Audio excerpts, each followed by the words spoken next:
Bien, vamos a orar y iniciar nuestro trabajo hoy a las 8:30, así que estoy corrido media hora, me quitaron media hora, entonces, mentiras, vamos a orar. Padre Celestial, gracias por el descanso que nos has dado en la noche anterior, por recuperar las fuerzas, para estar aquí y hablar de los asuntos del reino, hablar de los asuntos de la eternidad.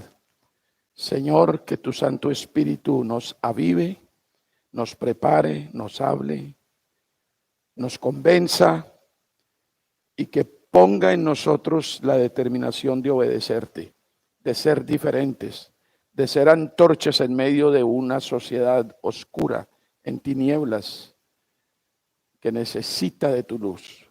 Padre, ayúdanos en el nombre de Cristo Jesús. Amén.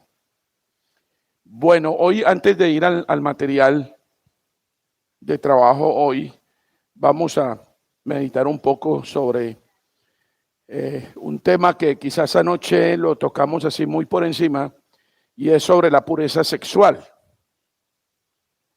Y porque anoche hablábamos de que ¿cómo puede una mujer ser amiga de un hombre sin que eso se llegue a tornar peligroso o riesgoso o toda esa cosa? De entrada les digo que eso se debe a lo podrido de nuestro corazón. La Biblia es muy clara cuando dice, si tu ojo es limpio, todo tu cuerpo es limpio. Si tu ojo es de luz, en todo tu cuerpo hay luz. Y el Señor Jesucristo también fue muy claro y dice, de lo que abunda en tu corazón, habla la boca y obras en muchas maneras. Entonces, todo depende de la salud del corazón de una persona. Ahora, sobre todas las cosas dice la Biblia, ¿qué es lo que hay que cuidar? El corazón, el interior, lo que hay por dentro, lo que realmente soy. Eso es lo que hay que cuidar, es lo que hay que mantener con freno, es lo que hay que lograr que el Señor nos dé el dominio propio para poder establecer límites. Y entonces podremos lograr amistades verdaderas sanas, que no sean malinterpretadas ni por el uno ni por el otro. Pero vamos a hablar hoy de la pureza sexual, que es muy importante en las relaciones de amistad entre un hombre y una mujer, o entre hombres, o como sea. Bueno, el asunto es que nosotros vivimos en una época posmoderna, ¿no? ¿Cuál es la característica, en resumen, sencilla de la era que nos tocó vivir? Y los afecta más a ustedes que son jóvenes que a mí, que ya estoy saliendo. Pero, ¿cuál es la característica de esa época posmoderna? El problema es que la jerarquía de valores está trastocada, completamente trastocada, absolutamente insensata. Y el orden de las prioridades, pues, también. Porque si los valores, la jerarquía de los valores está tergiversada, el orden de las prioridades se altera automáticamente. ¿Y esto a qué se debe? Esto se debe a que estamos viviendo los tiempos que fueron profetizados y que también están mencionados en la Biblia como parte de la naturaleza humana. Vayan a Isaías capítulo 5. Isaías 5. Y quiero darles los 30 segundos para que encuentren en la Biblia y puedan poner sus ojos sobre el mensaje 21, 22, 23, 24, 25, 26, 27, 28, 29, 30. Ya. Todo el mundo está ahí, ¿no? Isaías 5:20. Dice, hay de los que a lo malo dicen ¿qué? Bueno, y a lo bueno, malo. Que hacen de la luz, ¿qué cosa? Tinieblas. Y de las tinieblas, ¿qué cosa? Luz. Que ponen lo amargo por dulce y lo dulce por amargo. Eso es exactamente lo que está pasando en nuestra época. Nosotros tuvimos un colegio aquí por muchos años, ¿no? Y una vez me pateé una conversación entre unas niñas de no más de 12, 13, 14 años. Estaban ahí conversando en corrillo y yo me quedé quietecito porque la conversación estaba como muy interesante. Y uno de los temas que abordaron fue la virginidad. Y una de ellas, en un colegio cristiano, hijas de cristianos, y asistidas cristianamente, porque nuestro colegio se distinguió por ser de disciplina y de entereza bíblica y toda esa cosa. Y una de las niñas le decía a las otras, decía, este año pierdo la virginidad. De este año no paso. Y las otras celebraban, ¡ay, qué bueno! Ya en esa época, estoy hablando del 2006 para atrás, una niña de 12, 13 años que está apostando a perder la virginidad como una cosa de heroína. Tergiversación de valores, orden de prioridades trastocada. Esa es la época postmoderna. Imagínense lo que ha pasado desde 2006 acá. Entonces, el mundo en muchas partes está viviendo ese poscristianismo que invadió aún la religión. Hoy pareciera que nosotros tenemos que cambiar la forma de leer la Biblia. Y por ejemplo, en Génesis 1:1 deberíamos decir, en el principio los cielos y la tierra crearon a Dios. Eso es apócrifo, ¿no? Me lo inventé yo. También si cogemos un versículo del Nuevo Testamento en Hechos cuando dice, y en ningún otro hay salvación, como lo lee la gente hoy, dice, y en muchos otros hay salvación. Porque hay muchos otros nombres dados a los hombres en que podamos ser salvos. En el mundo de ustedes de pronto no. Pero si ustedes abren un poquito los ojos hacia afuera, ustedes se dan cuenta que la gente está pensando así. Todos los caminos llevan a Dios. Todas las religiones son buenas. Todas apuntan a la misma cosa.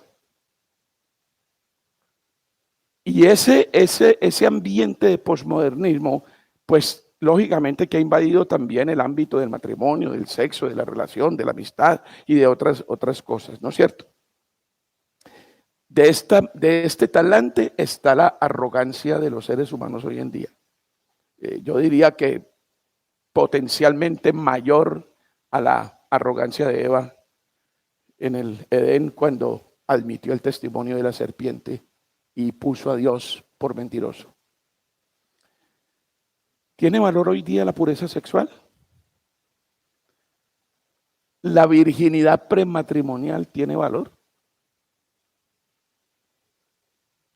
¿Cómo y con qué concepto están creciendo nuestros niños, nuestras niñas? Y muchos de nosotros, yo ya con los años que tengo, yo era estudiante universitario en los primeros años de los 70. ¿No es cierto? Y ya en esa época, después de la grande influencia hippie de los 60, la virginidad valía un cieso. Es más, era como vergüenza. Le hacían bullying a uno porque si se daban cuenta que uno todavía... entonces era el hazmerreír de todo el mundo. Imagínense lo que ha pasado durante todos estos años. Es posible que nosotros mismos, antes de conocer al Señor, o quizás después de haberlo conocido también, no tuvimos el valor que debería tener la pureza sexual en nuestras vidas.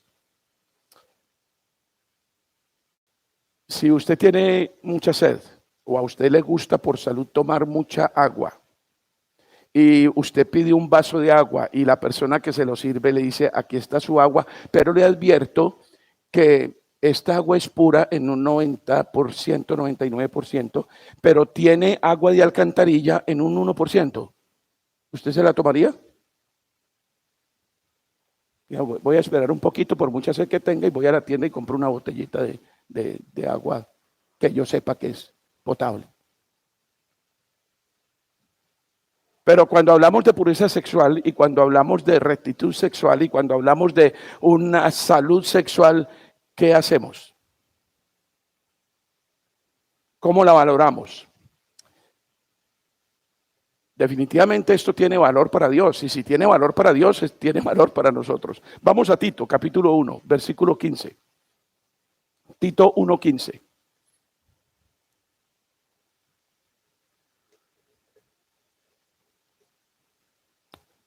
(21, 22). Tito 15. Dice, todas las cosas son puras. ¿Para quiénes? Para los puros. Qué importante eso en una relación de amistad, como se las propuse anoche. Todas las cosas son puras para los puros. Ahora, ¿cuándo llego yo a tener el discernimiento de que la persona a la que me estoy acercando es pura? Mas para los corrompidos, dice el versículo, oiga, aquí mete un elemento muy importante, e incrédulos, nada les es puro. ¿Por qué le hago énfasis en la palabrita incrédulos? Porque es que eso del yugo desigual también lo estamos tomando los cristianos como que sí o como que no. Ay, pastor, pero es que en la iglesia no hay con quién. Yo me pongo a mirar en la iglesia y, ay, no, pastor.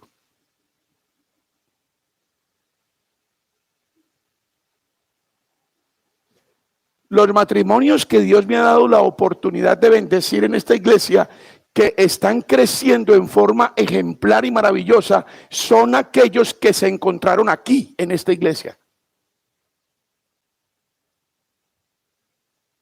¿Cómo es posible que las hijas de Dios no encuentran hijos de Dios en la iglesia?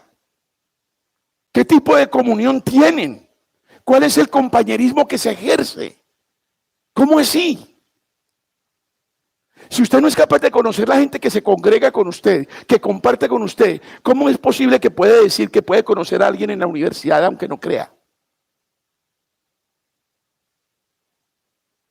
O en la fiesta, o en el teatro, o en cualquier otra parte.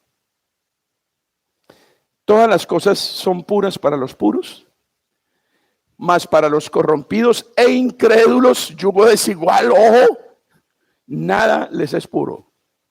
¿Usted quiere que la respeten? ¿Usted quiere que tener amigos que pongan límites? Hombre, pues no se meta con inconversos. El inconverso no tiene frenos. El inconverso no tiene temor de Dios. El inconverso no tiene sabiduría. El inconverso no tiene ninguna garantía espiritual para que la respete. Y en el momento en que usted como hombre o como mujer se está metiendo con un inconverso o una inconversa, usted se está faltando al respeto a usted mismo y claro, a Dios. Porque no le está creyendo ni 5 a lo que él le dice. Primera de Pedro 1:22.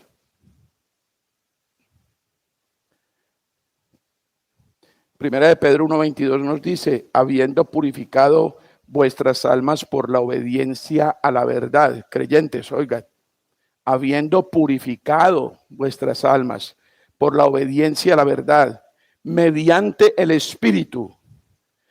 ¿Para qué cosa? Para el amor fraternal no fingido.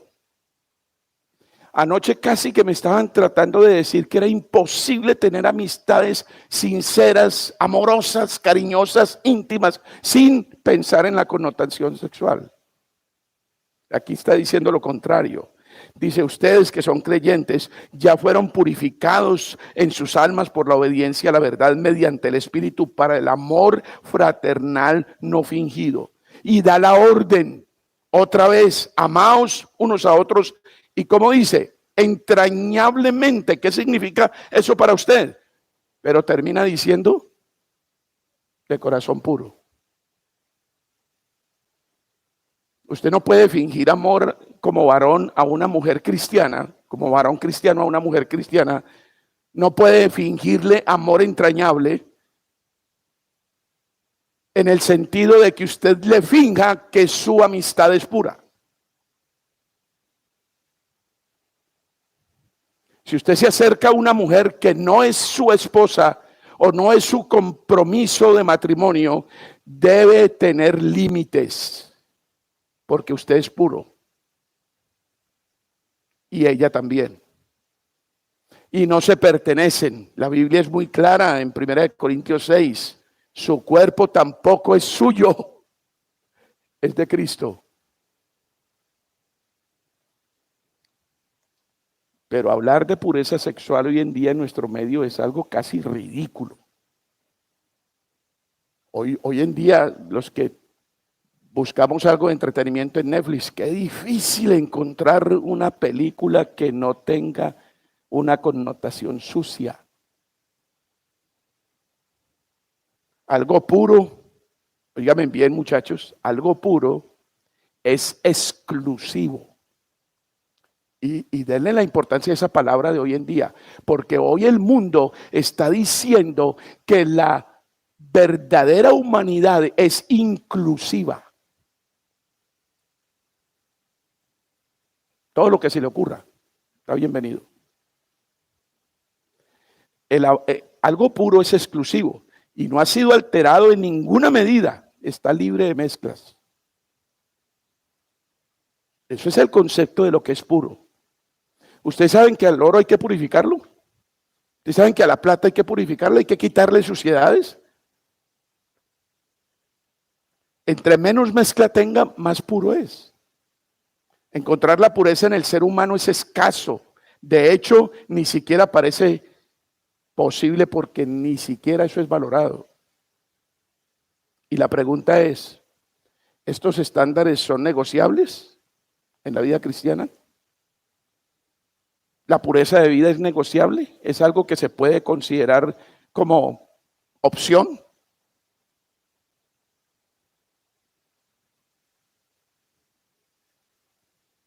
Los que negocian los estándares de pureza hoy en día, entonces son tenidos como inteligentes, como gente moderna, como gente que sabe cómo es que se vive.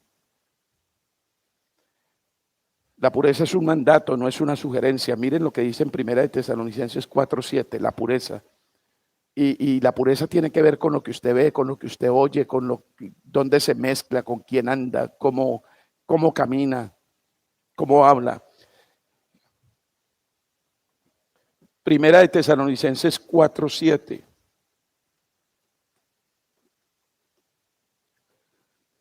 ¿Quieren ayudarme? Por favor, 1 Tesalonicenses 4:7, todos vamos. Pues no.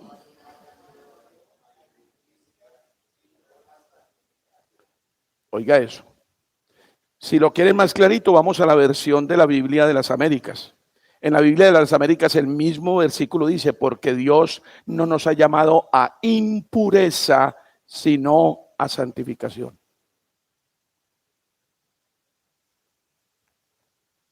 Pureza y santidad son sinónimos en la Biblia. El área sexual es señalada de manera específica como zona de riesgo que altera nuestra vida de santificación. Y por eso la sexualidad también es el riesgo más grande en una buena amistad entre un hombre y una mujer.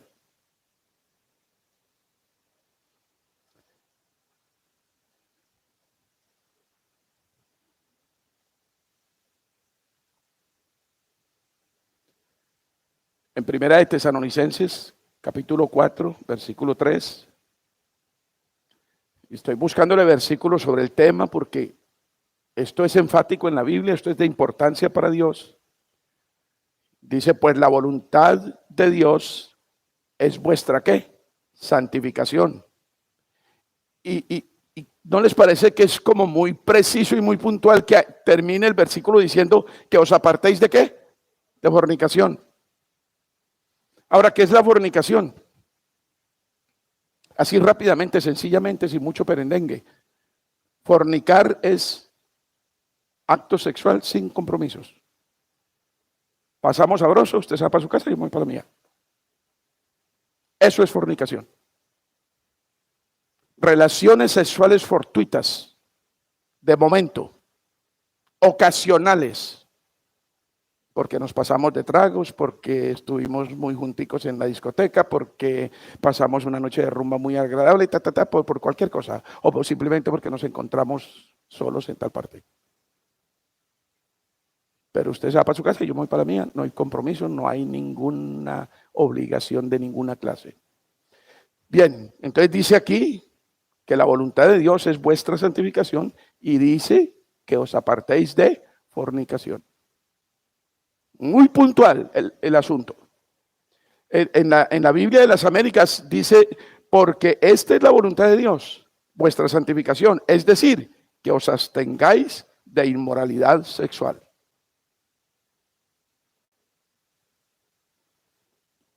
Ahora el problema es que todos somos seres sexuados y encima de esos seres caídos.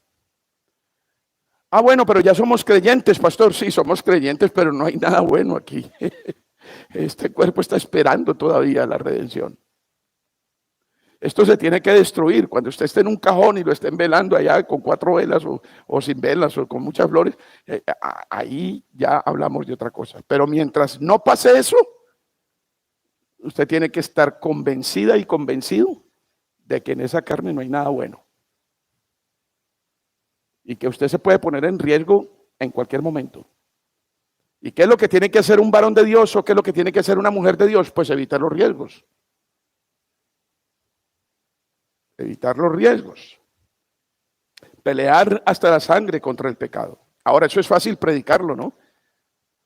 Es muy difícil vivirlo. Pero acuérdense que nosotros somos creyentes de la gracia. ¿Y dónde está la fuente de la gracia? Según Juan 1:16, en Cristo. De Él tomamos gracia sobre gracia.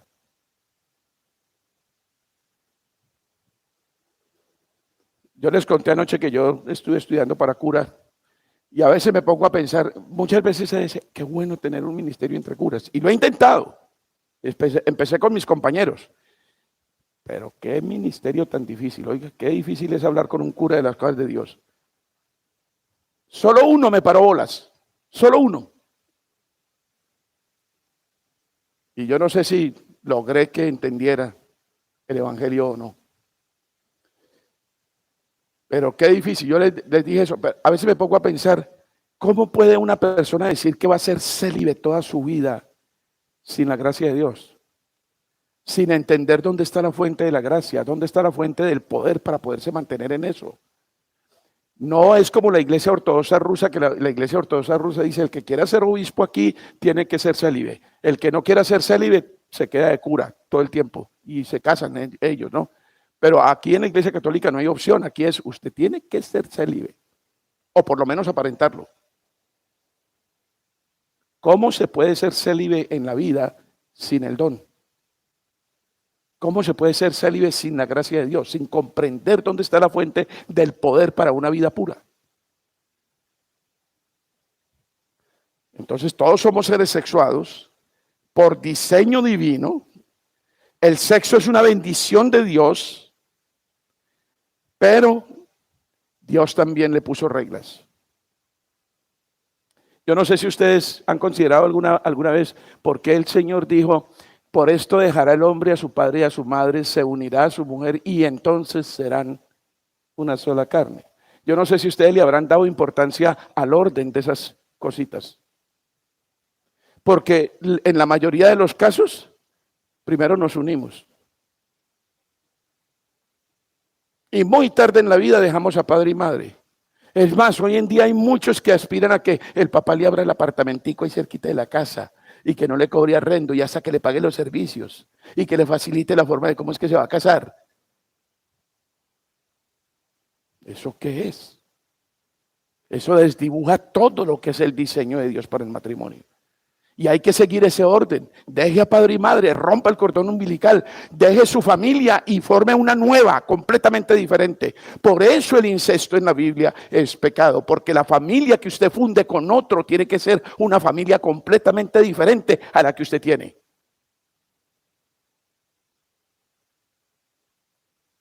Pero llegamos a hacer una sola cosa antes de haber dejado padre y madre e incluso tergiversando todo el orden que Dios le ha puesto a esto de la sexualidad. Vamos a Mateo 5. Porque la pureza sexual implica limpieza, no alterar el diseño sexual de Dios ni en su forma ni en su uso. Mateo 5, versículos 27 y 28.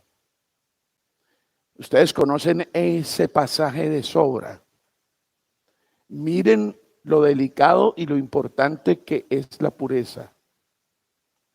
Oísteis que fue dicho a los antiguos, no cometerás adulterio. Pero yo os digo que si miráis un monumento y lo deseáis en vuestro corazón, ya son adúlteros. Imagínense, usted es impuro aún en sus deseos. Usted comete pecado sexual aún en sus deseos. Eso es lo que Dios le está diciendo. ¿Cómo hacemos nosotros los casados para pelear contra eso? ¿Quién controla los pensamientos que llegan? Yo no puedo ir por la calle con los ojos cerrados. Mujeres lindas hay en todas partes. ¿Cómo peleo contra eso? Yo no le puedo ser infiel a Dios ni a mi esposa, ni aún con la mente ni con el deseo. Eso es un estándar muy alto. Es toda una disciplina, pero eso es lo que dice la palabra. La pureza sexual inicia en tu corazón. Tú tienes que comenzar a analizar el corazón de la persona que se acerca a ti, o a la persona a la cual tú te acercas, o a la cual te quieres acercar. Tienes que comenzar a analizar qué tipo de corazón tiene. Ahora, la Biblia te advierte, no hay nada más engañoso que el corazón humano. ¿En qué tienes que poner tu esperanza y tu confianza? En lo que Dios está obrando en ese corazón. Por eso, hermanos y hermanas, el yugo desigual no es un juguete, no es un juego, eso no es un decir, no, eso tiene una profundidad extraordinaria.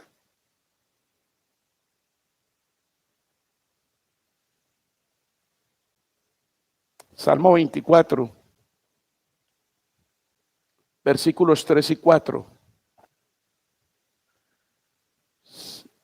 Salmo 24, versículos 3 y 4. ¿Quién subirá al monte de Jehová? ¿Y quién estará en su lugar santo? Versículo 4. El limpio de manos y puro de corazón. ¿Y quién es ese? El que no ha elevado su alma a cosas vanas, ni jurado con engaño. Ustedes son presbiterianos la mayoría, ¿no? Y si no, de pronto son bautistas reformados. Y creen en la membresía de la iglesia. Yo me quedo aterrado la liviandad con que la gente jura membresía hoy en la iglesia. Hoy juran y mañana se están yendo para otra. Aún sin avisar, sin carta de traslado, sin explicar motivos, simplemente se van. Y en la otra iglesia los reciben. ¡Ay, bienvenidos! Nos alegramos que están aquí. La misma cosa con el matrimonio. Yo que he presenciado no sé cuántos matrimonios ya en mi vida, todos se dicen voy a serte fiel en la pobreza, en la riqueza, en la enfermedad, en la salud. ¿Y cuántos violan ese juramento?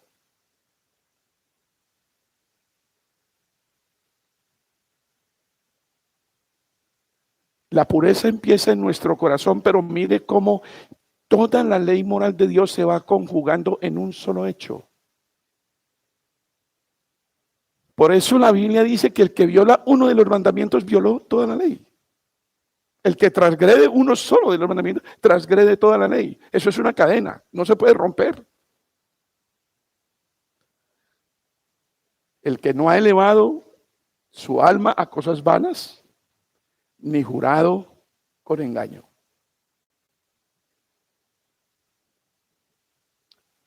Y no echemos en saco roto esta solemne advertencia. Se encuentra en 1 Corintios capítulo 6, versículos 9 y 10. Yo lo llevo trotando por la escritura, pero espero que algo sobre la pureza les quede. 1 Corintios 6, 9 al 10. Y yo no sé hasta dónde, no sé hasta dónde tomamos en serio la escritura. Un problema que hay con el posmodernismo es que, ¿qué es la verdad? La pregunta de Pilatos, ¿no? ¿Qué es la verdad? Y el posmodernismo nos está enseñando que la verdad es lo que es verdad para mí.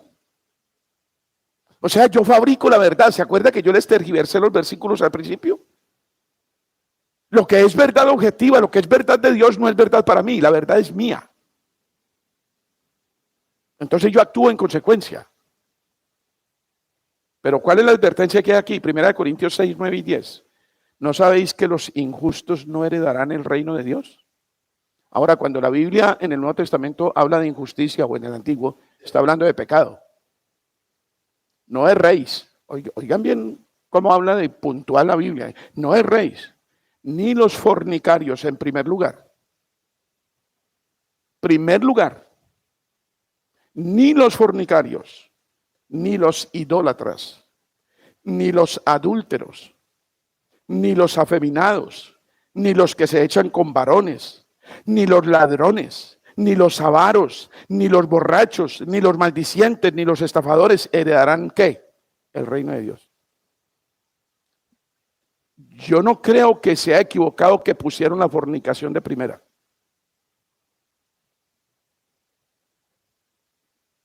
Tomen esto en serio, pónganle cuidado.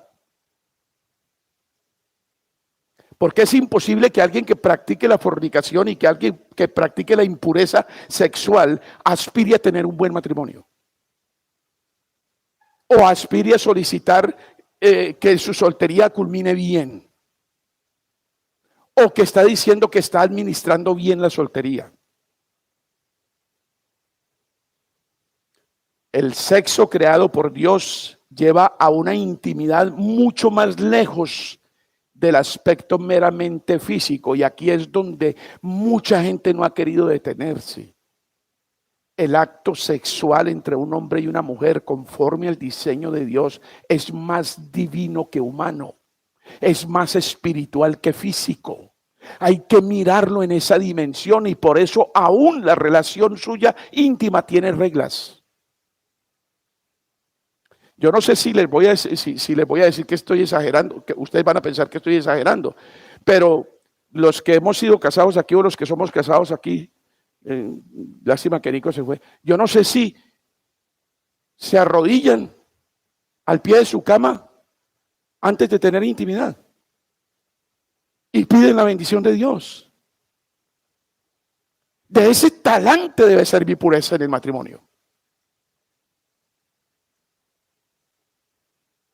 De ese talante.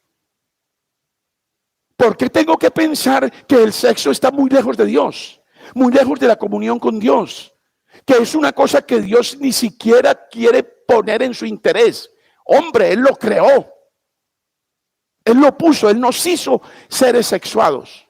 Y Él bendijo el placer legítimo entre un hombre y una mujer. Ahora, el placer legítimo entre un hombre y una mujer tiene que entrar en los términos de naturaleza.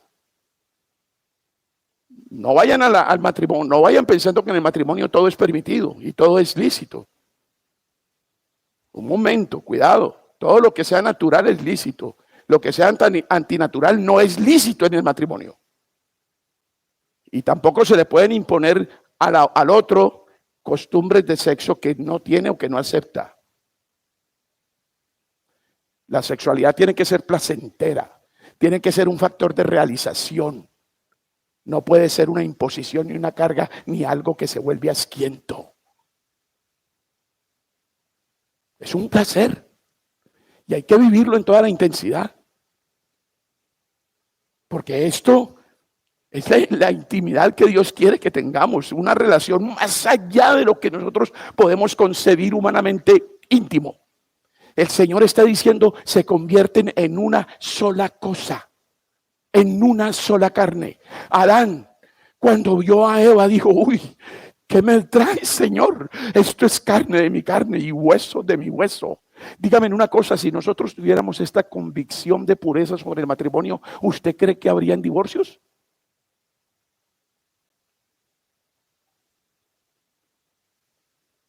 ¿Usted cree que uno lo pensaría 2 veces para casarse? Hay mucha gente que dice, no, hoy no. Esto no está para matrimonio. Y si van al matrimonio van con temores infundados. Y en el temor no hay amor. Este vínculo permanente que apunta a la unión de Cristo y su iglesia. Imagínense cómo la compara Dios. Y este sí es el verdadero misterio, de la relación de Cristo con la iglesia, pero también la relación de un hombre con una mujer que se convierten en una sola carne delante de Dios, también es un misterio. Yo llevo 51 años de casado. Y dice, ¿cómo así que yo soy uno con Bélgica? Y a veces me pongo a pensar, ¿cómo va a ser mi relación con ella allá? Allá no va a haber sexo, ¿no? Todos allá accesuados en la vida eterna. No piensen como los musulmanes, ¿no? Pero ¿cómo va a ser la relación con ella allá en el cielo? ¿Voy a tener una cercanía especial o cómo va a ser?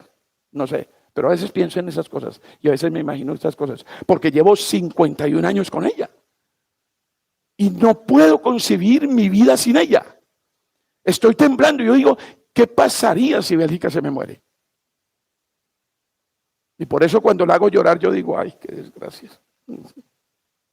Yo hago sufrir al ser que yo no quiero que se me vaya. Y comenzamos a veces a hablar y a discutir. Y dice, no, yo me voy primero. No, yo me voy primero. Y ahí estamos. Ahí estamos en eso. Y a veces concluimos, lo mejor es irnos juntos. Bueno, está bien, nos vamos juntos. Pero la intimidad, el sexo es algo puro, hermoso, santo y al mismo tiempo muy serio y muy valioso. No debemos adulterar la sexualidad. Miren, ¿qué pasó con la famosa educación sexual que nos impusieron en los colegios? ¿No? Y ahora nos van a poner la Agenda 2030 en los colegios también. Y estamos entregando a los niños a que los eduquen allá, que les metan en la cabeza lo que quieran. Y los cristianos estamos muy tranquilos y muy orondos con ese tipo de educación. Pero ¿qué es lo que les están poniendo en sus cabecitas? ¿Qué es lo que están dañando? ¿Qué es lo que están tergiversando? ¿Qué es? Una tergiversación total de lo que Dios quiere que sea una relación entre un hombre y una mujer. No sé si estamos llegando a ver, por lo menos en parte, el valor que tiene la pureza entre nosotros y para nosotros en una condición de solteros que debe ser llevada a la condición de casados. Una vez, un discípulo mío, yo estaba discipulando un oficial de la Fuerza Aérea y un día me dice, Leonel, yo tengo unos videos muy interesantes y muy buenos como preámbulo para la relación sexual con la esposa. Y yo no sé por qué le contesté así. Yo espontáneamente le dije, yo no necesito eso, gracias, muy amable. Después con el tiempo, él me dice, oiga Leonel, usted vive muy satisfecho con su matrimonio, ¿no? Y yo le dije, ¿y usted por qué me hace ese comentario? Y dice, no, porque se acuerda cuando le ofrecí los videos y usted no los quiso. Dice, ese fue el mensaje que yo recibí de su respuesta. Que usted era un hombre completamente satisfecho en su relación sexual y en su relación con su esposa. Y me quedé mirándole y no le contesté nada porque a mí mismo me cogió por sorpresa.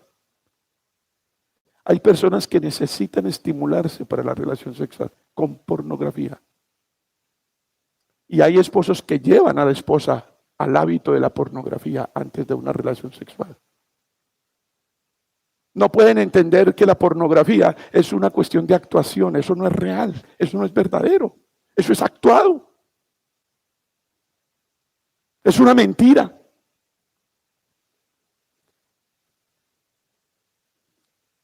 La pureza sexual se evidencia de la siguiente manera. Primero, una vida espiritual que florece en sumisión a la palabra de Dios. Segundo, que se deleita en su diseño y en la manera que avanzan sus propósitos. Significa que tu mente y tu corazón están anclados en la pureza de Dios y no en tus deseos personales.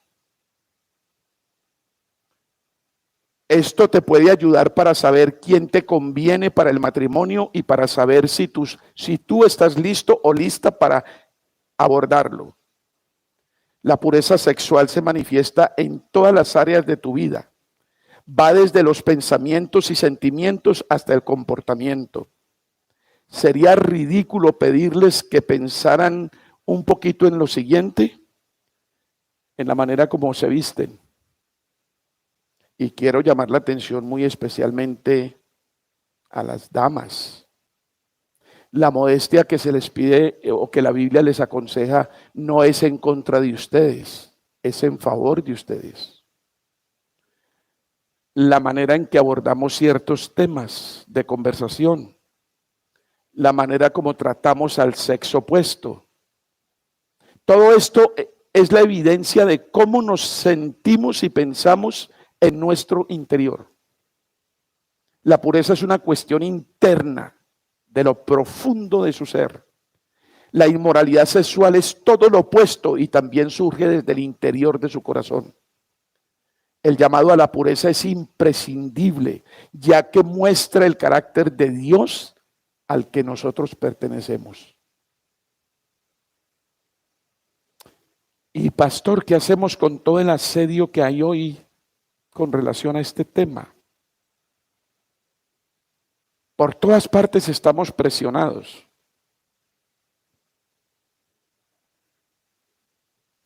Acudir a Cristo. No hay otra forma. El mismo Señor que nos demanda pureza nos da los recursos para obedecer. Los adultos jóvenes de esta iglesia llevan ya como 2 o 3 años estudiando el tema de la armadura de Dios. Ese es un capítulo en la Biblia que deberíamos desmenuzar, entender y practicar. Porque sin la armadura de Dios es imposible. Sin el poder de Dios es imposible. Filipenses 4:13. ¿Se lo saben de memoria o no? ¿Sí? Todo lo puedo en Cristo que me fortalece. Es necesario admitir que es una tarea que nos pone de rodillas, esto de ser puros, que es una tarea que nos obliga a reconocer nuestra dependencia de Dios en todo tiempo. Podemos acudir a Él en busca de ayuda. Ahora, si su problema es muy grave, recuerde que en Cristo hay perdón. Recuerde que si has caído, si has pecado contra la santidad de Dios por tu impureza, también puedes acercarte a Él sin temor en los méritos de Cristo. Hebreos 4:14-16 dice: por tanto, teniendo un gran sumo sacerdote que traspasó los cielos, Jesús, el Hijo de Dios, retengamos nuestra profesión. Versículo 15. Porque no tenemos un sumo sacerdote que no pueda compadecerse de nuestras debilidades, sino uno que fue tentado en todo según nuestra semejanza, pero sin pecado. El versículo 16 nos dice: acerquémonos pues confiadamente al trono de la gracia para alcanzar misericordia y hallar gracia para el oportuno socorro.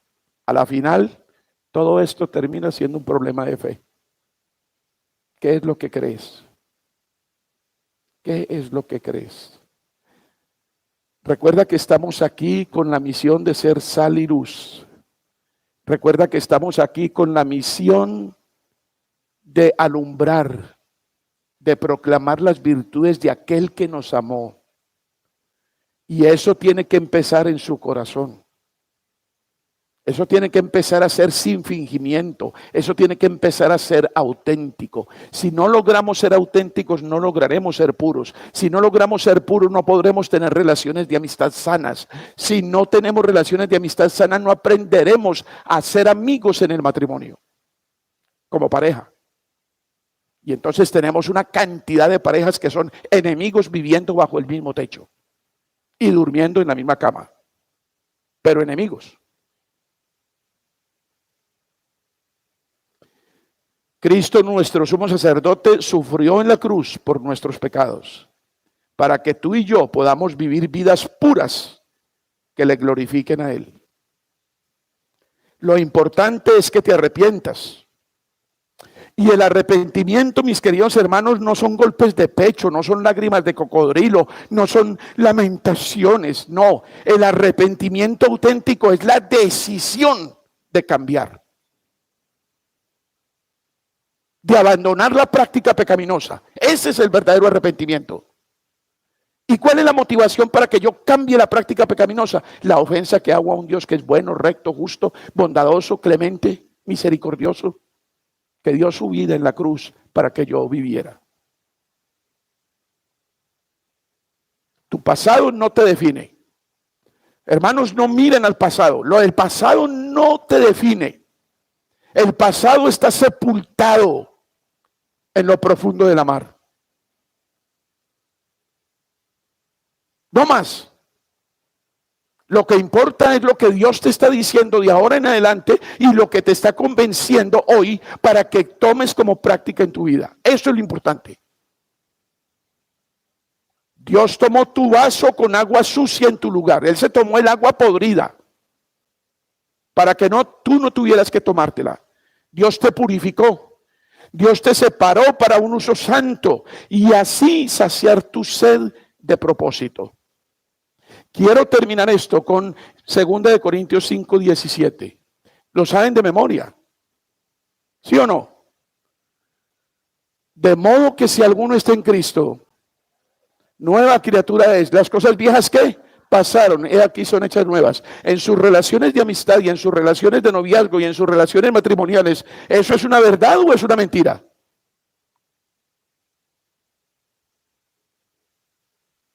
Todo depende de lo que usted crea. Todo depende de lo que haya de convicción en su corazón. Porque ¿qué es la fe? La fe es dos palabras: certeza y convicción. Pastor, es duro, eso cuesta, no, eso es muy difícil. Sí, yo sé que es difícil, nada es fácil. ¿Usted cree que fue fácil para Cristo ir a la cruz?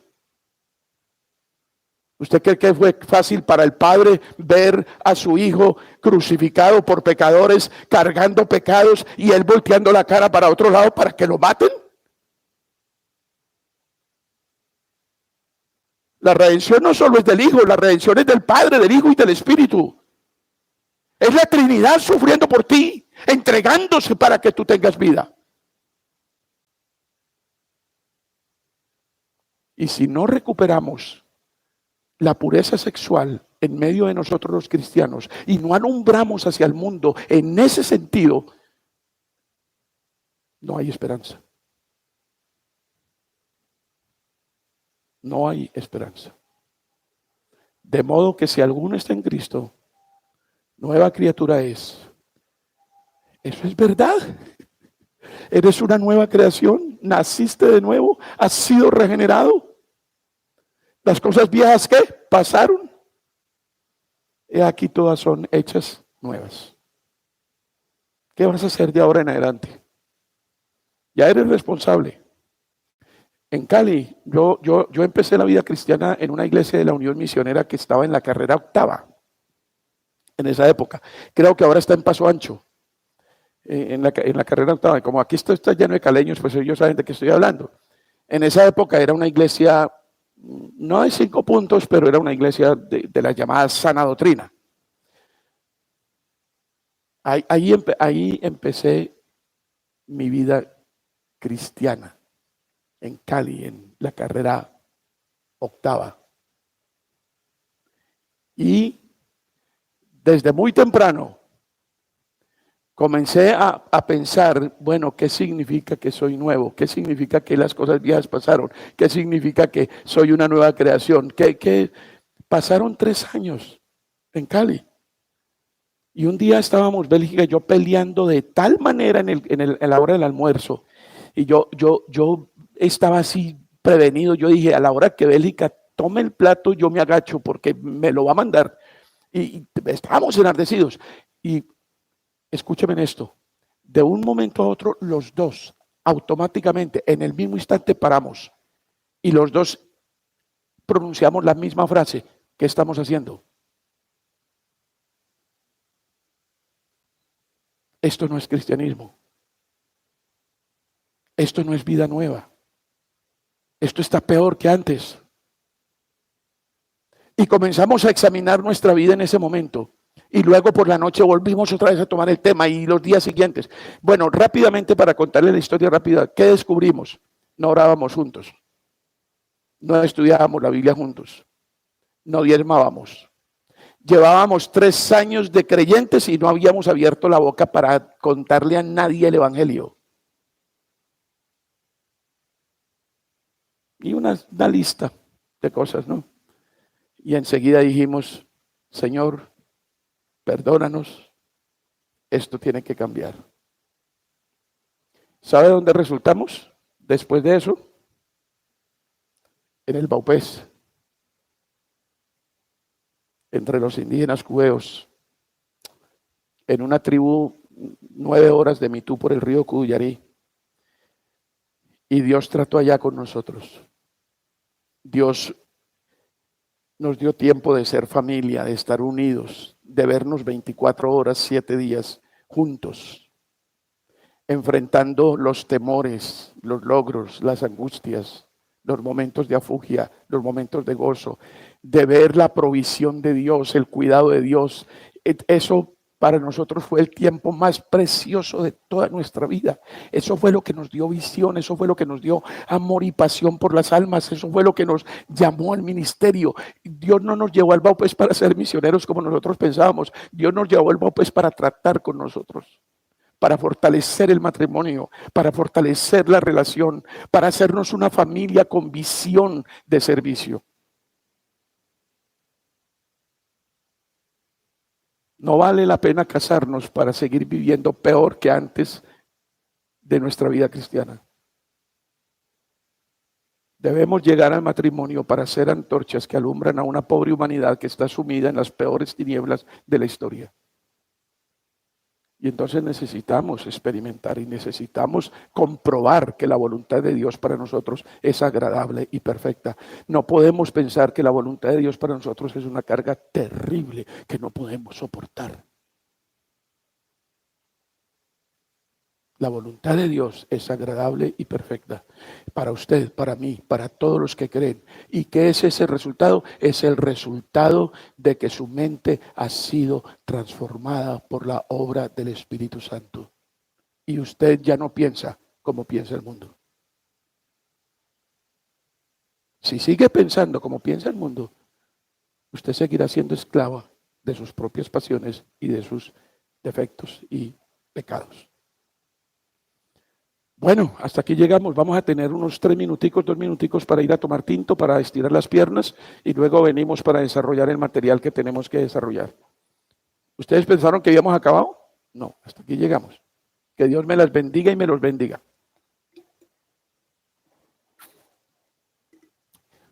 Solo tengo el propósito de dejarlos pensando. Vamos a ver si piensan. Bueno, muchachos y muchachas, vamos a continuar porque el tiempo se nos acabó.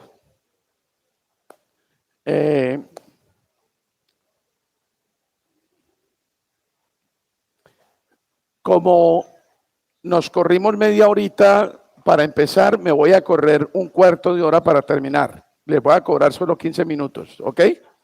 Entonces, sí, porque tenemos ahora que trabajar sobre el material que tienen ahí y me gustaría oír impresiones sobre eso.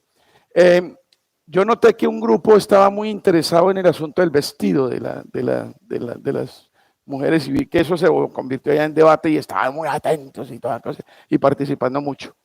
Les quiero compartir antes de ir al trabajo lo siguiente.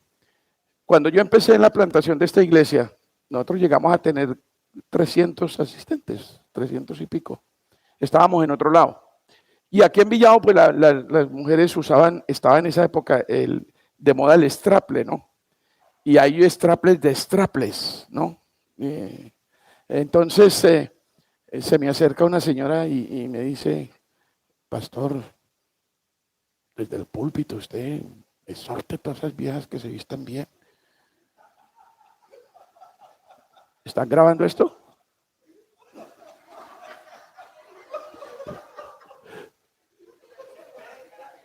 Bueno, dice,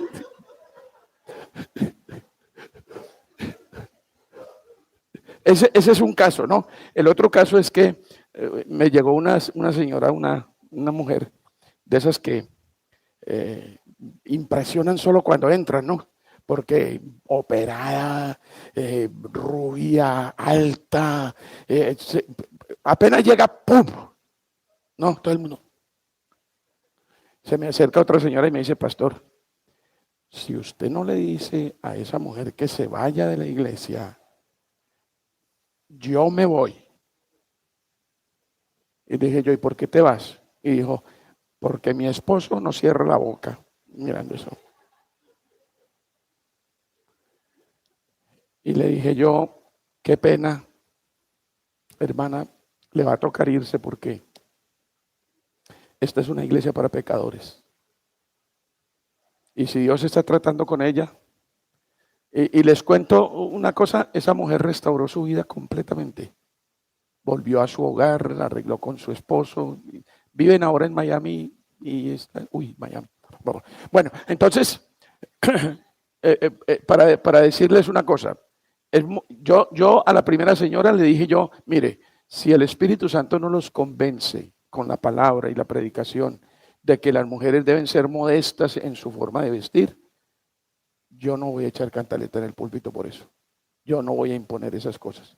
Los hombres también tenemos que aprender cómo miramos a las mujeres y dónde ponemos nuestros ojos. Estábamos hablando de pureza. Ahora, las mujeres están exhortadas por la Biblia a ser modestas y a no ser causa de tropiezo. Pero yo también como hombre tengo que aprender a tener dominio propio. Y yo tengo que decirle a mis ojos dónde se posan y dónde no. Y a mis pensamientos dónde van y dónde no. Eso es parte de la pureza personal.